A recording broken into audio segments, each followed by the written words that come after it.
You, Bolt, and Pattinson have been almost unplayable this season. Do you think the loss against RR came at the right time to regroup and hit the drawing board? And how do you analyze the game Stokes and Samson played that night? It's always good. We've got good bowlers this year with us. Trent Bolt, James Pattinson, even Coulter Nile is there. So it's always been very good to bowl with them. There's a good partnership. We discuss a lot of things. So it's been very good so far.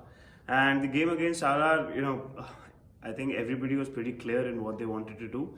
The wicket got better in the second innings as well. And having said that, both Sanju and Stokes played a really good innings. So when somebody has a very good day, so you could have to give a lot of appreciation to the other team as well, that they had an outstanding day and they played their shots and they were very smart in their chances that they wanted to take. So yeah, overall nothing to be worried about. We are very happy. We are still very clear, and we have nothing that we have to change drastically. It's just that on the opposition, one day the opposition played better than you, and you have to just say well played and move forward. Okay, now psychologically, what is the difference between bowling a super over and the last over of a chase in a regular time? And bowlers who don't usually go for Yorkers in the last over of the chase seems to prefer Yorkers in the super over. Why is that?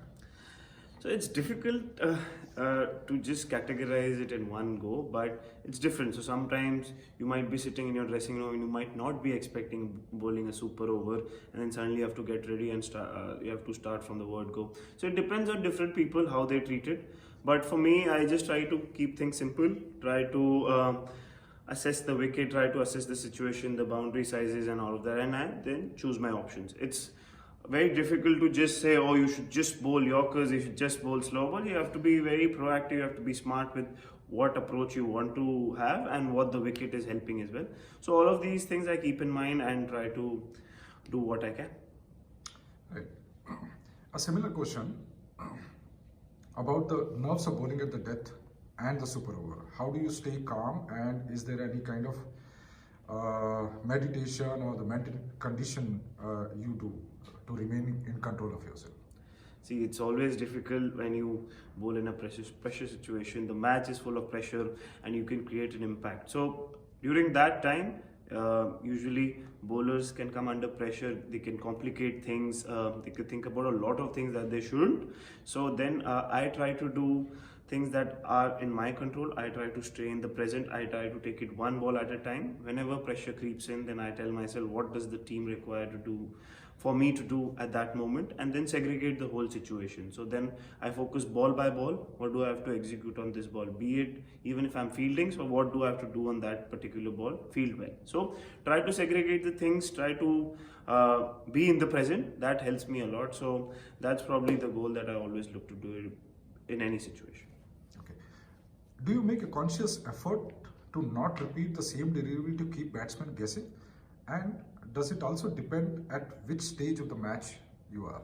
It depends on what stage you are there at the match. So sometimes you might be looking to close off the over, or sometimes you might take a gamble or try an attacking approach. So it depends. It's just not that you have a same template of, okay, you will repeat all those balls or you will change up with each and every delivery. It depends on the whole situation. What stage are you there on the match? What is the wicket offering, and all the dimensions of the ground. So all of these things you keep in mind, and then decide what kind of delivery you want to bowl. Right, a few players, mainly England and Australian players, have expressed concern about the bio bubble staying in a bio bubble for a long time. In all probability, considering cricket will be played in the bubble till the next IPL. So how do you plan to stay mentally fresh and not let it get to you? So it's very important to be mentally fresh. I know it's a little bit difficult to always stay in the bubble, stay in that controlled atmosphere, not being able to go out. When things are normal, you usually go out for a coffee or you roam around, so you get a breath of fresh air. So, but it's difficult, but you have to, as I told you, stay in the present, try to control the things that you can, and then try to create a healthy atmosphere in the bubble, try to be with each other, try to talk to a lot of people, try to have a good conversation back home as well. So all of these things help you to stay in the bubble. So this is what I look to do as well. I know times are tough, but you have to adjust as professional cricketers what you have to do, and everybody's safety is top priority as well. So this is what I look to do, and probably going further, I look to do the same. How much does this kind of setup which Mumbai Indians has put in, where you have a team room, you have all the entertainment aspect of it, how much that helps in regrouping and staying? It's always important. You've got a lot of things over here. We've been looked after very well in the hotel. We've got a very good team room, very good gym, very good setup. We've got a beach access as well. So all of these things help quite a lot because you've got a lot of space to roam around. You could do a lot of things, a lot of activities. So that helps you. When you come back to the hotel, you can switch off for a while. You can, hang out with your friends. So all of these things are very important going forward as well. So yeah, we've been very grateful. We've been lucky that everything has been taken care of really well, and that is helping everyone, even the players who are not playing. So it helps them to be in very good state, even if whenever required they could jump into the squad. So yeah, it's very helpful.